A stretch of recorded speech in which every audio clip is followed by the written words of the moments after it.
Hai sahabat podcast, selamat pagi, selamat siang, selamat malam dimanapun kalian berada. Gimana nih kabar kalian? Semoga selalu dalam keadaan sehat ya. Jadi pada kesempatan kali ini kembali lagi dengan saya Adinda yang akan menemani podcast pada kesempatan kali ini. Kita hari ini akan membahas sesuatu yang membanggakan nih dari Fakultas Ilmu Komputer UPN Veteran Jakarta, yaitu ada awardee dari ISMA nih. Wah, teman-teman pasti udah kayak, wah ada mahasiswa yang udah hebat nih bisa pertukaran ke luar negeri ini. Nah, di sini kita sudah berhasil menghadirkan narasumber kita pada hari ini dan kita langsung kenalan aja yuk supaya kita lebih tahu lagi dan bisa lebih kenal lagi nih sama orang-orang keren dan para mahasiswa keren ini dari FIK UPN Veteran Jakarta. Oke, aku mau mulai dari sebelahku dulu nih, boleh perkenalkan diri terlebih dahulu? Oke, halo Sobat Podcast, perkenalkan nama aku Zafira Kartika. Aku dari Prodi D3 Sistem Informasi Angkatan 2022. Oke. Lanjut ke Oke, halo semuanya, aku Salwa Aisyah. Aku dari S1 Sistem Informasi Angkatan 21. Oke, di sini berarti ada Zafira dari angkatan 2022 dari Prodi D3 Sistem Informasi ya. Wah, keren banget nih. Terus di situ ada Kak Salwa dari S1 Sistem Informasi angkatan 21. Nah, teman-teman di sini udah sangat keren banget nih, udah bisa lolos gitu bahkan ke program ISMA ini dan menjadi pencetus juga ya buat FIK pada tahun ini bisa lolos 2 mahasiswa. Wah, aku mau tahu nih gimana sih proses persiapan nih dari ISMA ini sendiri. Boleh dari Zafira dulu deh. Oke, kalau aku persiapannya pribadi udah dari semester 3 udah mulai nyiapin. Aku ikut sosialisasi ISMA dari berbagai kampus gitu. Terus aku juga cari lebih dalam lagi sampai aku juga tes bahasa Inggris lagi. Aku latihan lagi karena udah lama juga kan ya nggak berinteraksi lagi dengan bahasa Inggris. Terus akhirnya di semester 4 ini aku meyakinkan diri aku buat daftar gitu. Oke, berarti banyak banget ya persiapannya mulai dari semester? Aku dari semester 3 Wow, akhirnya. keren banget. Berarti udah lumayan lama persiapannya dan langsung lolos ya. Alhamdulillah. Dan boleh diceritain lolos di mana dan jurusan apa? Oh iya. Aku lolos di Mohawk College, itu lokasinya ada di Kanada. Jurusannya sendiri karena aku vokasi jadi harus linear sama jurusan aku sekarang. Di sono itu aku ambil Information and Technology, fokusnya itu ke Computer Security, Networks, and Mobility. Wah, keren banget. Langsung ini ya, keren banget, tepuk tangan dulu. Keren banget, langsung lintas ini ya, benua ya. Wah, mantap. Boleh langsung deh ke Kak Salwa. Mau tahu nih gimana prosesnya. Oke, kalau persiapan sendiri aku sebenarnya udah ikut daftar ISMA tahun lalu ya. Jadi kalau tahun lalu tuh aku daftarnya dari aku nyiapin itu dari semester 3 akhir juga sama kayak Zafira. Paling yang disiapin tuh yang paling penting ya itu bahasa Inggris sih, karena skornya itu beda-beda nih tiap univ. Jadi harus kalau bisa lebih tinggi daripada minimal requirements-nya gitu. Terus juga selain bahasa Inggris ada esai juga, terus CV, dan untuk memenuhi CV itu ikut kayak magang, juga ikut kayak freelance yang bisa memenuhi portofolio juga, jadi bisa lebih all out gitu. Itu sih paling kalau persiapan. Oh, persiapannya nih mulai dari berarti dibalik persiapan secara esai maupun tes gitu ya, tapi perlu juga persiapan dari develop diri sendiri ya, kayak ikut magang, terus juga supaya nanti hasil dari tesnya ini bisa all out gitu ya. Wah, banyak banget yang diikutin ya. Oke, berarti perjuangannya nih nggak main-main gitu ya. Dan keren juga buat Zafira, one shot langsung lolos, keren banget. Dan teman-teman juga ini bisa jadi inspirasi juga ya, bahwa nggak ada yang nggak mungkin dan peluangnya juga bisa dimanfaatkan buat teman-teman. Kalaupun sekalinya gagal, bisa coba lagi di tahun depan. Nggak ada yang nggak mungkin, betul Kak Salwa? Iya, nggak perlu khawatir untuk teman-teman. Oh, kalau misalnya gagal sekali ISMA, kedepannya pasti ada insecure gitu. Oh, nggak perlu teman-teman. Di sini kita udah ada contoh yang bisa kita jadikan sebagai talent kita ya, supaya tetap terus semangat gitu. Dan aku mau tahu nih gimana sih perasaannya setelah tahu wah lolos gitu akhirnya, selain masuk UPN Veteran Jakarta dan di FIK aja sudah membanggakan gitu ya, udah punya kebanggaan tersendiri. Nah, gimana sih perasaannya pas tahu wih lolos gitu di universitas bahkan di luar negeri gitu? Boleh. Oke, aku sendiri perasaannya sih campur aduk ya, ada senang, nggak percaya, bahkan gugup gitu. Senangnya karena wah ini lolos nih, sumpah tuh bener-bener ini beneran gak sih gitu. Terus gugup juga karena persaingan itu cukup ketat kan ya. Dan dari tahun ke tahun itu pendaftarnya kan bertambah. Tahun ini sekitar 15.200 pendaftarnya.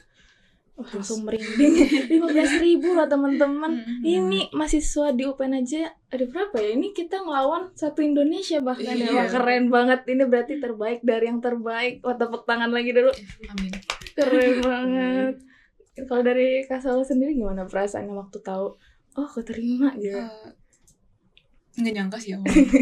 Karena kan ini aku yang kedua kali daftar, terus tiba-tiba kayak pas ngeliat pengumuman ada Univ, congratulations, kayak wah seneng sih. Keren Speechless banget. dulu karena kan aku sambil record kayak reaction gitu kan. Oh iya, Iya. jadi kenangan tersendiri ya. Wow gitu sih. Kayak nggak nyangka aja ini dia bakal study abroad gitu kan, karena belum pernah study abroad kan sebelumnya, jadi ini first time banget, jadi kayak seneng gitu. Oke, terus aku mau tahu juga nih kenapa sih memilih universitas itu gitu? Oke, kalau aku karena sama kayak tadi, karena aku vokasi, jadi aku harus ngambil kampus yang punya coursesnya itu yang selinear sama jurusan aku sekarang. Jadi aku kumpulin dulu daftar univnya dari tiap benua gitu. Terus kalau udah aku sorting lagi nih, kayak kan banyak faktor ya, ada faktor budaya, faktor lingkungan, terus cara belajar mereka juga berbeda. Dan itu aku urutin lagi yang sesuai sama preferensi aku dan kira-kira aku tuh cocoknya di mana gitu. Berarti by riset juga ya. Iya, Lo riset. diketahui juga cara belajar, kemudian juga prodinya emang harus linear juga sama apa yang kita pelajarin sekarang gitu ya. Oke, kalau dari Kak Salwa? Kalau aku kan kalau di yang sarjana itu dia sebenarnya boleh lintas jurusan ya, jadi emang di encourage-nya tuh buat ambil yang beda dari jurusan kita yang sekarang.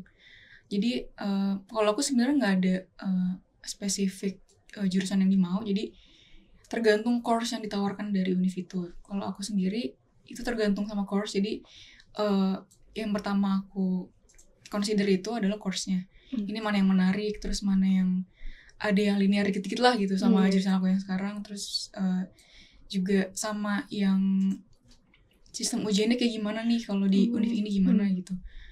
Jadi kalau by riset juga yang di Univ Zagreb ini cukup sesuai sih, karena course-nya juga yang aku minati, terus juga sistem belajarnya cukup beda dari yang di Indonesia ini, dan dia tuh lingkungannya apa ya, meskipun dia homogenes sebenarnya, kayak jarang ada imigran dan bahkan jarang ada orang Indonesia di sana. Jadi bisa lebih apa ya, challenging sih kalau buat aku ya. Jadi ya itu sih alasannya. Oke. Terus aku mau agak tarik mundur nih ke belakang. Sebenarnya alasan kalian sendiri nih untuk tertarik ikut program ISMA ini tuh sendiri apa sih? Oke, kalau aku sebenarnya kalau study abroad tuh udah jadi mimpi aku banget ya, apalagi dari lama. Dan kenapa memilih ISMA, karena ini ada kesempatannya kan, mumpung ada kesempatannya, dan mungkin aku nggak akan nemuin lagi beasiswa-beasiswa kayak gini. Jadi mumpung aku punya kesempatan ini, aku coba dulu. Tadinya sih nggak tahu yang mikir lolos, tapi coba aja dulu. Yang penting itu sih. Keren banget ya. Berarti motivasinya ya udah coba aja dulu hasilnya kayak gimana. Ya udah belakangan setidaknya kita sudah mencoba dan berusaha ya. Betul. Kan. Oke, kalau dari Kak Salo gimana? Kalau aku sama sih alasannya karena mau study abroad, karena aku dari SMA tuh udah ikut-ikutan daftar kayak IFS sama KLIS juga, tapi belum dapat. Dan kebetulan sekarang kan ada nih kesempatannya nih yang di depan mata gitu, jadi ya udah ikut aja gitu. Oke, wah ini juga sih keinginan untuk keluar dari zona nyaman juga ya.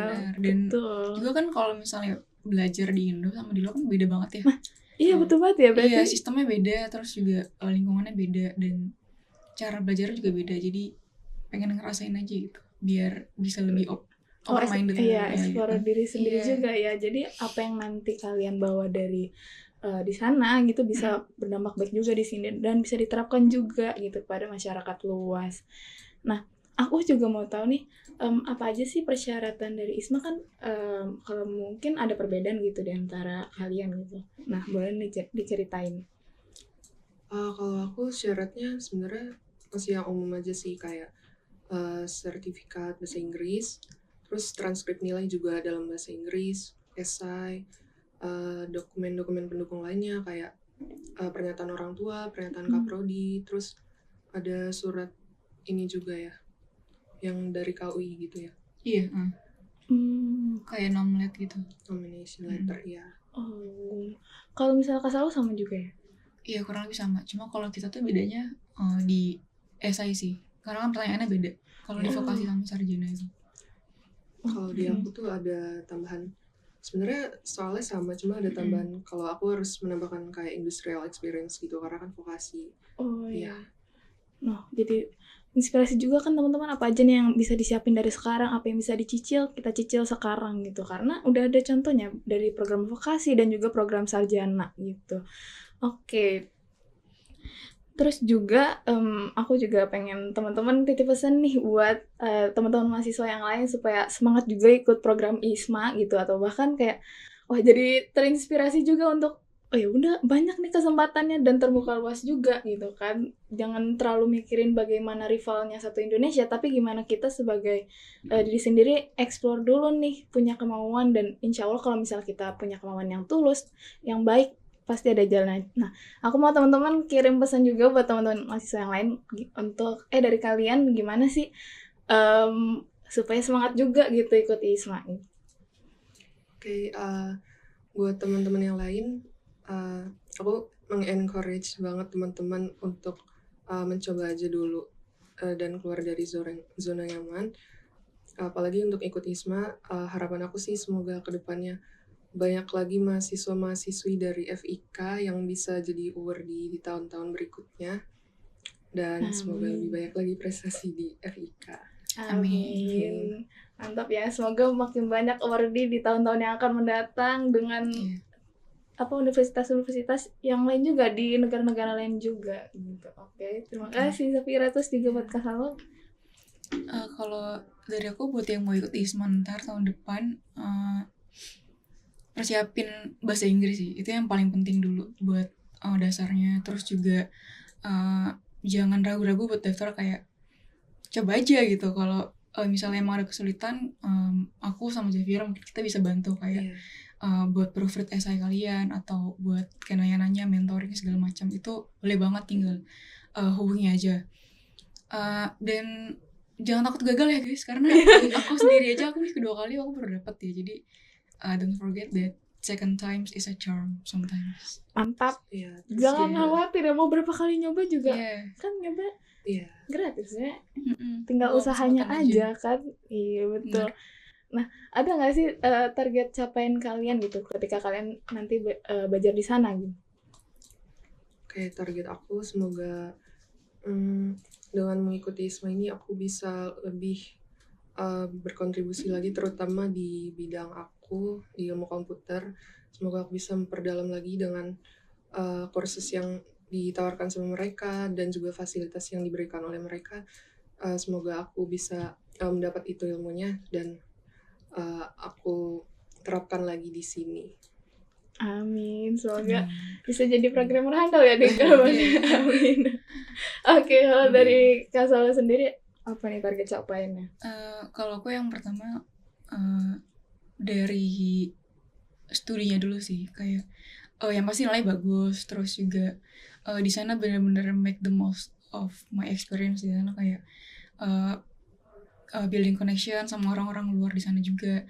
Terus juga bisa nge-promote Indonesia di sana, karena kan emang itu challenge yang wajib ya. Iya, betul. Kalau dari ISMA untuk kita di sana.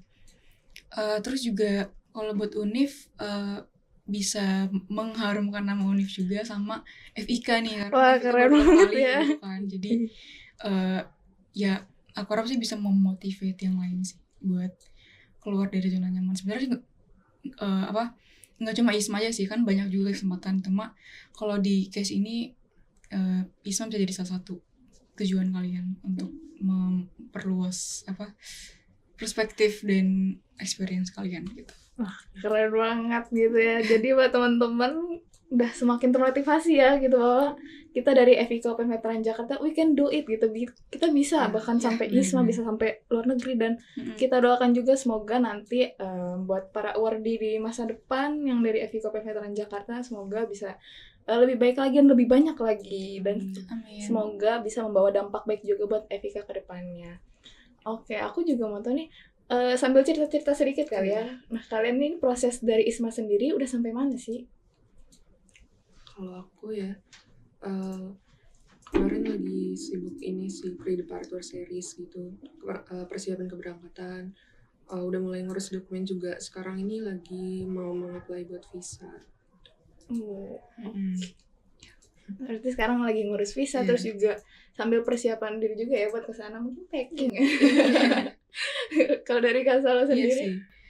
Aku sama juga sih, lagi proses buat bikin visa juga, terus sama SKCK karena kita butuh apostil di sana. Terus juga lagi nyiapin list apa aja nih yang mau dibawa gitu, karena kan emang banyak banget, dan ini first time juga ke negara yang 4 season gitu. Cuacanya juga beda. Iya, cuacanya beda banget. Oh iya, jadi, betul ya. benar harus adaptasi gitu. Kayak skincare gimana nih kan? Selain ada perbedaan jam, perbedaan kebiasaan juga ini ya. Iya, pasti ada jadi. juga. Kan orang-orang juga beda kan, jadi ya iya, sama mental juga harus dipersiapkan. Oke, udah banyak banget nih persiapannya, dan semoga nanti lancar-lancar ya. Dan kalau boleh tahu kalian ini periode ISMA-nya nih berapa lama sih di sana? Aku periodenya 4 bulan, dari awal September sampai Desember akhir. Ya. Oke, kalau Kak Salwa? Aku kurang lebih 5 bulan sih, dari September sampai Februari tahun depan. Mantap. Kita doakan yang terbaik ya buat Zafira yang akan 4 bulan di sana, dan juga Kak Salwa 5 bulan di sana. Kita doakan yang terbaik, semoga lancar dan bisa membawa harum lagi nama FIK UPN Veteran Jakarta di sana, dan merepresentasikan FIK UPN Veteran Jakarta dengan baik di sana. Oke. Terima kasih banyak ya atas inspirasi dan informasi yang telah diberikan, dan teman-teman pendengar di sana juga pasti sudah tahu lebih banyak lagi tentang ISMA, apa sih persyaratannya tadi sudah dijelaskan juga, dan juga motivasi-motivasi yang disampaikan oleh narasumber kita pada hari ini, bahwa jangan takut ya kalau misalnya sekali gagal masih ada kesempatan yang lainnya gitu. Dan Zafira juga keren banget, one shot, dan teman-teman juga pasti punya keyakinan bahwa oh ya udah kita coba gitu, dan insya Allah kalau emang sudah waktunya, sudah kehendaknya, maka terjadilah gitu. Jadi teman-teman gak usah khawatir, dan perlu persiapan diri yang lebih matang lagi, dan pastikan juga teman-teman meriset juga apa yang kalian ingin capai, dan jangan lupa untuk mengharumkan nama FIK UPN Veteran Jakarta lebih baik lagi kalau misalnya teman-teman dapat award di ISMA juga gitu. Oke, terima kasih banyak atas kesempatan dan waktunya. Tentu saja keberhasilan mereka bukan hanya menjadi kebanggaan untuk diri mereka sendiri, tapi juga untuk FIK UPN Veteran Jakarta dan seluruh sivitas akademika FIK UPN Veteran Jakarta. Oke, terima kasih banyak atas waktunya. Kurang lebihnya mohon maaf. Wassalamualaikum warahmatullahi wabarakatuh. Sampai jumpa di episode berikutnya. Dadah!